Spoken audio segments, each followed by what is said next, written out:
Ja, hallo liebe Zuschauer und herzlich willkommen zum neuesten Motovlog, schon will ich sagen Video. Und genau, jetzt sind wir auf dem Weg zu der Kreuzstrasse, fahren wir anders zu der Kreuzstrasse zum TÜV-Fahren üben. Und warum dass ich jetzt das mache und euch erzähle und alles, ich muss wirklich jetzt den Finger aus dem Arsch nehmen und richtig jetzt üben und an Prüfung und fertig. Weil ich bin schon so lange, also ich habe schon so lange bin ich an der TÜV-Prüfung dran, beziehungsweise so lange habe ich schon den Lehrfahrausweis und ich habe nie richtig geübt. Und jetzt habe ich gehört, dass bis September alles ausgebucht ist. Und ja, ich muss jetzt wirklich Gas geben mit der Prüfung. Ich wollte auch schauen, dass die Videos wieder, sage ich jetzt mal, live, also dass einfach live hochkommen. Das heisst, innerhalb der nächsten paar Stunden oder spätestens innerhalb der nächsten paar Tage soll das Video auch online kommen, nachdem ich es aufgenommen habe. Ich habe noch viele alte Videos, die kommen dann nach und ich tue wahrscheinlich ein paar löschen, wenn ich nicht zufrieden bin oder die schon zu alt sind, weil ich das irgendwie nicht gerne so. Auf eine Art ist es geil, so Zeitschlaufen, Zeitblasen, aber auf eine Art kann ich mich wie nicht mehr so, das bin einfach gerade nicht mehr ich, der Pascal ist schon ein paar Wochen alt sozusagen. Und dann, ja, also muss ich schauen, was ich mit diesen alten Videos noch mache, könnt ihr mir auch gerne in die Kommentare schreiben. Genau, so viel zu dem. Aber eben, ich muss jetzt gehen zur Kreuzstrasse. Es ist da bei Hurmliken heimgegangen. Ich weiß gar nicht, zu was es gehört. Ich glaube, es gehört noch zu Hurmliken. Üben mit den Pylonen. Ich habe ja schon mal lang im Ricardo Pylonen gekauft. Was ich jedem würde empfehlen, wenn er der Prüfung ist, dass er nicht irgendwie zum Straßenverkehrsamt geht, wenn es nicht wirklich nötig ist, sondern sich eigene Pylonen kauft und dann so kann, je nachdem, wenn er Platz hat, halt noch immer selber kann üben. Genau. Dann tue ich nämlich noch eine Kamera ab vom Helm abnehmen. Und also ich fahre zuerst mit der Kamera, dass ich sehe, auf was ich schaue und alles nochmal. Und dann tue ich die Kamera irgendwann befestigen. Und so filmen auch für mich selber, dass ich sehe, wie fahre ich eigentlich. Sieht es verkrampft aus, wie sieht es genau aus. Oder das ist für mich dann selber auch ein bisschen gut. Um ein bisschen das Ganze zu sehen.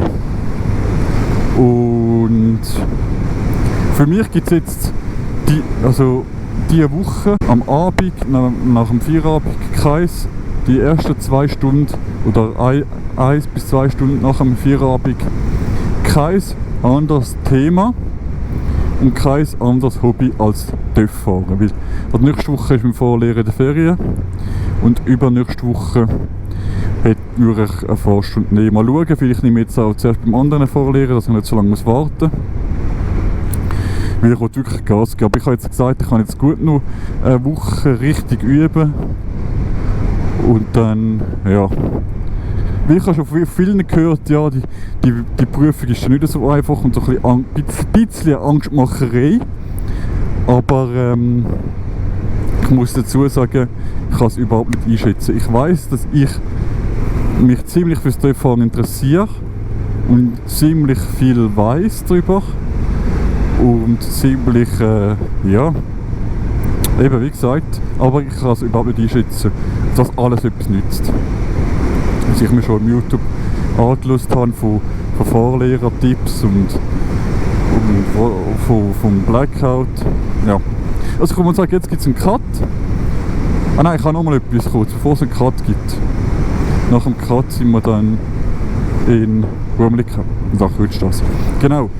Ich habe jetzt gehört, es sollte eine Demonstration geben, weil man will verbieten in Deutschland und in der Schweiz, in Österreich ist es ja schon so, verbieten TÜV-Fahren unter der Woche, beziehungsweise TÜV-Fahren am Wochenende verboten. Und weißt du, auf die einen Seite kann man zwar sagen, ja, soll ich da durchfahren? Nein, ich fahre gerade aus. Auf die einen Seite kann man sagen, wenigstens nicht unter der Woche, weil das wäre am Mittag, wo es verboten wäre. Aber wann fährst du schon mit TÜV? Wann gehst du irgendwie, schau mal, das ist ein Monkeybike. Nein, nicht ruhig gesagt. Wann gehst du irgendwie in die Berge TÜV fahren. Ja, aber am Wochenende. Oder allgemein, wenn gehst du TÜV fahren, allgemein, wenn du jetzt nicht durchschüben wie ich, dann gehst du einfach am Wochenende fahren. Oder ich muss ja ganz ehrlich sagen, wenn ich jetzt nicht müsste üben, dann hätte ich auch keine Lust gehabt. Es ist mir viel zu heiß und alles zum Fahren. Aber eben, und da gibt es Demonstrationen und der eine von uns, also ich sage jetzt nicht, wo ich den kenne oder irgendwas, aber jemand, den ich kenne, der hat gemeint, ob es nicht eine Gegendemonstration gibt, weil er findet das voll unnötig. Verbrennermotor auf so einem geringen Gewicht und blablabla, ist eben ein Velofahrer. Und blablabla und so. Richtig dagegen. Und jemand anderer hat da gemeint, nein, es ist völlig daneben, da Verbote zu machen, weil wir haben schon genug Einschränkungen mit Dezibel, das darf nicht so laut sein, mit oder Straßenverkehrsamt oder wie auch immer, was auch immer testet, wer das auch immer testet, aber es darf ja nicht unglaublich laut sein, auch wenn es Harley unglaublich laut sind oder Chopper allgemein. Und boah, schau mal, wie rustig der ist. Das sieht man vielleicht nicht. Eben von wegen Lautstärke, oder? Wir haben schon genug Einschränkungen vom Thema, dass man nicht laut darf sein, dass man muss ja auch zahlen, je nachdem wie so stärker der TÜV ist und. Also Einschränkungen in dem Sinne haben wir eigentlich noch nicht viel. Außer dass der TÜV nicht unglaublich laut darf sein. Aber ich finde das einfach... Ja... Gut, jetzt sind wir da. Jetzt fahren wir da kurz in den Schatten. So, liebe Leute, ich bin jetzt da am Üben. Und wie ihr seht, ist das die Spurgasse. 1 Meter breit, habe ich abgemessen. 15 Meter lang, heisst am Schluss ist es ein bisschen... Und ja, ich bin kurzärmelig, aber ich meine... Ich fahre jetzt extrem langsam, also ich kann auf die Ellbogen fallen. Ich weiss, es wäre scheiße. Aber ich muss schauen, dass man bei diesen harten Zeiten auch irgendwie durchkommt. Hey, erst muss ich so fahren. Also und ich probiere jetzt, ich muss an einen Punkt schauen.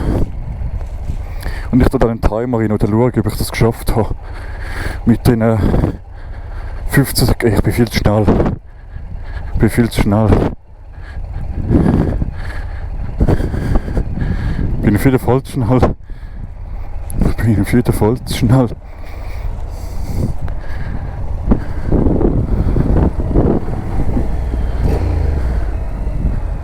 Probier es nochmal. Das Ding ist, man muss immer so von weit weg, also ich habe ja schon mal das Video gemacht, aber von weit weg reinkommen sozusagen und ich muss mal ausrechnen, mit wie viel km/h dass ich höchstens fahren dürfte. Scheiße. Vielleicht mit 2 km/h.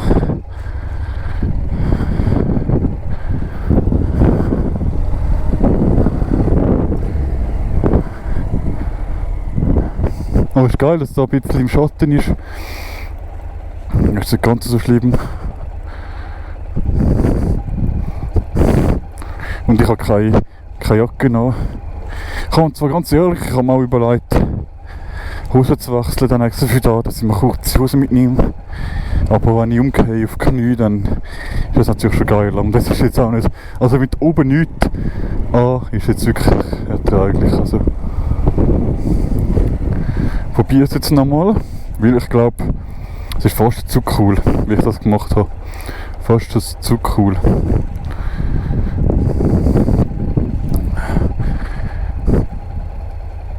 Dann sind wir am Punkt anvisieren. Ich wackele um wie es auch. Einen Punkt anvisieren. Am besten würde ich eigentlich da die Tafel oder die rote Tafel, obwohl die rote Tafel ist nicht geradeaus. Hätte man eigentlich so legen, dass sie geradeaus wäre. Aber das ist eben gerade so schön im Schatten. Gut, nochmal einen Punkt anvisieren. Und jetzt muss ich glaube, ich habe es bis jetzt noch nie geschafft. Also ich meine am heutigen Tag. Punkt anvisieren, macht dort, wo die Kurve ist.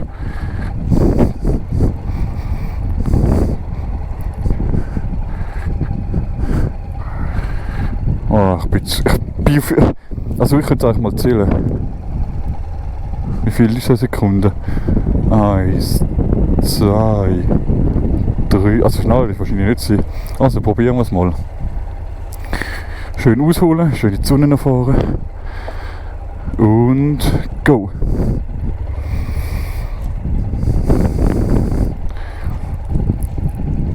Eins, zwei, drei, vier, fünf, sechs, sieben. Was eigentlich auch eine Idee wäre, um das zu üben, wäre so probieren, so stehen zu bleiben, obwohl das ist schon schwierig. Weißt du, so, ja, das kannst du eigentlich fast vergessen. So stehen zu bleiben, ein bisschen zu rollen und stehen zu bleiben, wäre eine gute Übung.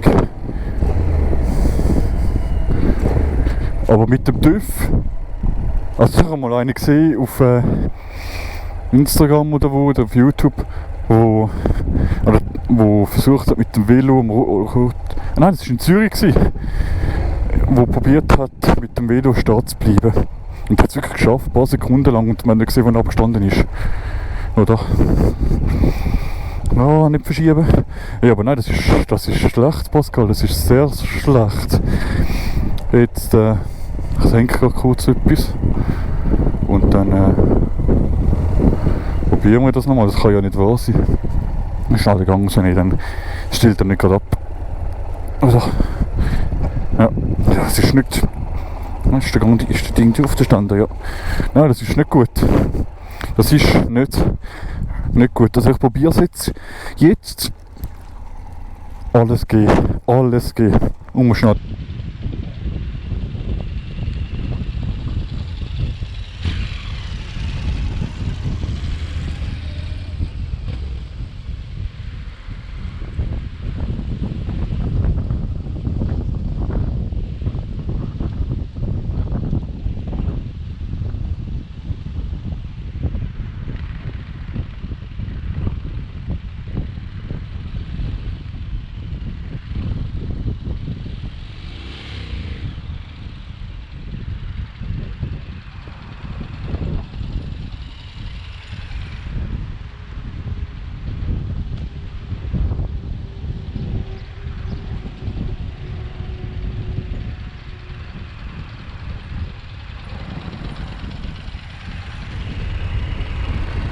Ja, so liebe Leute, die Karte ist relativ lang gegangen, jetzt bin ich schon halb in der Mühe, also ich habe jetzt vorhin ein bisschen Pause gemacht, in der Pause habe ich das Heft nochmal angeschaut. Jetzt haben wir entschieden, dass ich das eine 8 fahren. Aber jetzt haben wir gerade überlegt, halt die Sekunden. Jetzt haben wir reinfahren 20, 1, 2, 3, 4, 5, 6, können wir das schauen, 7, 10 Sekunden erst. Oh, jetzt bin ich abgestanden, jetzt haben wir. Ja. Ja gut, ich bin bei 30 Sekunden abgestanden. Also ich kann ja da sozusagen, zwar blöd drauf zu schauen, muss ich wieder, aber da eigentlich stoppen. Jetzt bin ich bei 13 Sekunden gewesen. Bei etwa 13 Sekunden bin ich gewesen. Jetzt probieren wir das nochmal. Ich fahre jetzt das. Oh, schau mal den Stau da von der Autobahn. Also, jetzt fahre ich rein bei. Ja scheiße, jetzt ist es schon dunkel geworden. Also, ich fahre jetzt rein, das ist jetzt auch nicht so gut, aber ich fahre jetzt rein bei. So, 10 Sekunden. Ich fahre jetzt nicht auf. Ich fahre jetzt 6, 7, 8, 9, 10. Ja gut, ich bin abgestanden bei 15 Sekunden. Das ist gut, da kann ich drauf schauen. Ja, das ist gut, dann mache ich das. So, noch ein paar Runden.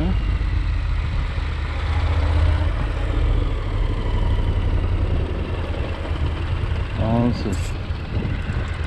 Ah, das ist immer ein bisschen blöd jetzt, das mit dem Umflüssen. Vorhin bei 50, 51, 52, 5, 6. Bei 50 Sekunden bin ich nicht gefahren, ich kann jetzt nicht drauf schauen. Ich muss mich viel besser konzentrieren, jetzt bin ich raus dabei. Ja, 1 Minute 5. Genau 15 Sekunden habe ich gehabt. Also merkst schon, das Üben ist schon etwas. Ich will jetzt nicht irgendwie flexen oder irgendetwas, aber ich bin schon froh, dass ich jetzt das schon einiges besser mache, wieder am Anfang, dass das Üben auch etwas nützt. Jetzt bin ich 16, 27, 28, 29, 30, 4 Sekunden, also 8, 27 bin ich glaube ich. Also bis 30. Ja gut, jetzt sind wir 40 Sekunden, 27, 13 Sekunden haben es gehabt. Aber ich bin immer abgestanden, oder? Ich glaube, es braucht uns noch ein paar Minuten das. Und dann ich mache es jetzt sehr lang das Video. Mal schauen, ob das wirklich vorschlägt. Ich würde mal sagen, gibt es hier einen Cut und wir sehen uns beim 81 wieder. Cut, was geht? Cut, du machst nur wegen dem Timer. Wegen dem Stoppuhr, oder? Gut, also.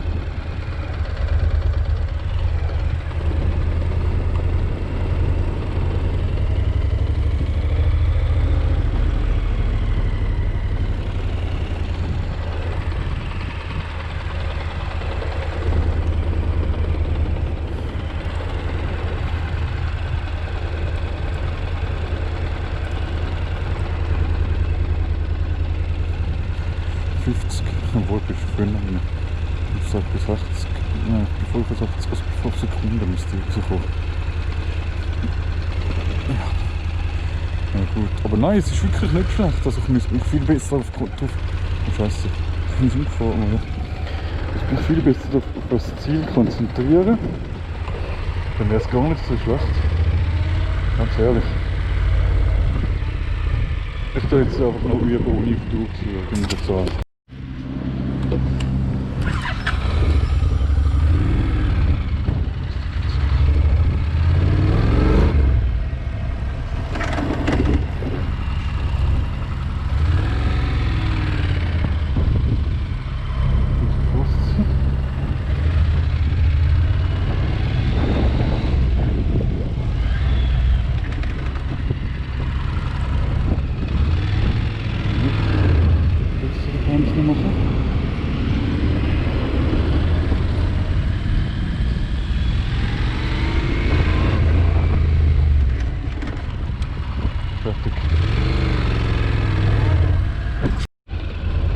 So, jetzt machen wir das enge 8.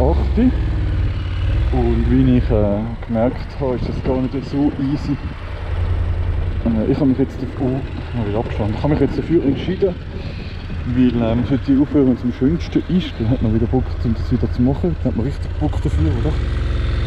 Und ich habe gemerkt, dass das Spurgasfahren ist schon mega chillig. Ich habe jetzt gefahren. Ich bin ja, ich weiß nicht, wie viele Runden ich das gemacht habe. Aber es ist ein bisschen wie ein bisschen die Konzentration weg gewesen. Also wie soll ich das sagen?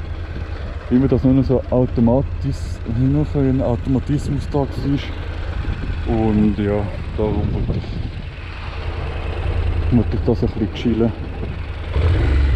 Und jetzt fahre ich noch ein paar Mal das 8, dann lege ich mich komplett an zum Gehen. Und mache ein paar Mal noch richtig bremsen. Heute hat auch ein paar Vollbremsen gemacht. Das ist der Kurs, ich habe erfahren, dass heute der Kurs war. Und doch, ich weiß gar nicht, wie weit raus dass man fahren darf. Also es muss eigentlich so eng sein, wie es geht. Also, oder muss man einfach Tatsache, man kommt wieder zurück und man macht das 8. Da weiss ich jetzt gar nicht, kann man vielleicht jemand sagen, der die Prüfung schon mal gemacht hat. Beziehungsweise bei dem es noch nicht 100 Jahre her ist, die Prüfung gemacht hat. Ich weiss nicht, sie Regeln dann ändert und jetzt mit keine Regeln von 100 Jahren. Es ist schon eng und denke so, ausser du holst ein bisschen aus, aber eben, ich weiss nicht, inwiefern. Und sobald es mir ganz eingeschlagen ist, stehe ich ab. Also,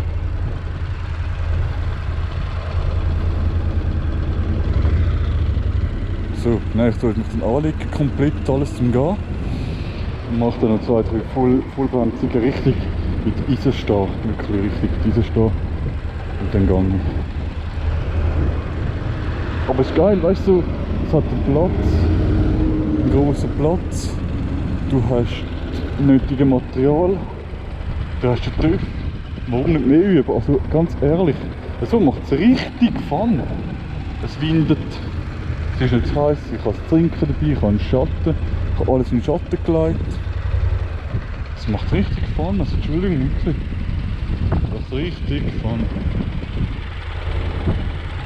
Richtig schön zum Fahren. Ich hoffe, früher macht es richtig. Ich habe das Gefühl, ich fahre relativ weit raus. Und so ist es für mich schon leicht, aber raus.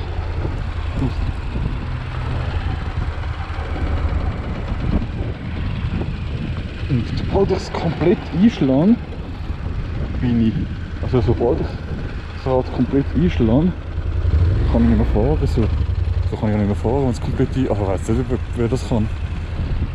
Also, so bitte, wenn es so fast eingeschlagen ist, dann geht es. Also, aber wenn ich jetzt so mache und komplett dort einschlage, dann stimmt es mit den Dingen, mit den Gewichten da. Dann, ja doch, weißt du, was ich meine? Es ist 20 vor 6 Uhr. Ich würde sagen, ich mache noch 1-2 Übungen, packe alles zusammen und dann fahre ich noch eine schöne Strecke mit Musik. Dann habe ich das so um 6 Uhr daheim. Also ich habe ja genug jetzt geübt. Würde ich meinen. Was wäre eben geil, üben, bis zu den Kopfband. Also wirklich. Und dann da etwas essen, da ist ein Restaurant. Und dann wieder richtig üben und dann zeigen. Und ich habe mir schon überlegt, es wäre am Samstag. Weil ich gehe oft am Samstag, ich bin jetzt die letzten paar Mal, also ich bin am Anfang bin ich am Mittwoch auch mit Parkour gegangen zu dritten. Und dann habe ich, bin ich eben noch ins Fitness, nicht blöd, aber bin ich eigentlich auch noch ins Fitness gegangen. Ich habe dann nicht wieder am Mittwoch, das ist auch mein Fitnesstag, am Mittwoch weiter Parkour machen, habe ich aufgehört. Ich bin nur noch am Samstag im Weiterparkour gegangen, aber ich habe mir jetzt überlegt, Samstag ist der einzige, obwohl es spielt echt keine Rolle, weil jetzt ist es ja auch nicht wirklich schlimm mit Temperatur, es ist ja auch mega chillig zum Üben, oder? Ich wollte sagen, dass ich am Samstagmorgen hier üben, wenn es noch nicht so heiß ist und dann gehe ich leider Weiterparkour raus, aber es ist ja jetzt auch mega, so kann ich nicht fahren, das ist ja jetzt mega chillig. Aber ich würde mal sagen, wäre es gewesen, dass nicht das Ganze nur länger geht. Ich glaube, der ist jetzt schon bei über 30 Minuten. Ich probiere ein bisschen rauszuschneiden. Oder ich brauche vielleicht ein bisschen Zeit, aber ich probiere ihn ziemlich zu kürzen. Also, ja. Okay, würde ich sagen, das war es. Bis zum nächsten Mal, euer Obscuro 94. Ciao miteinander.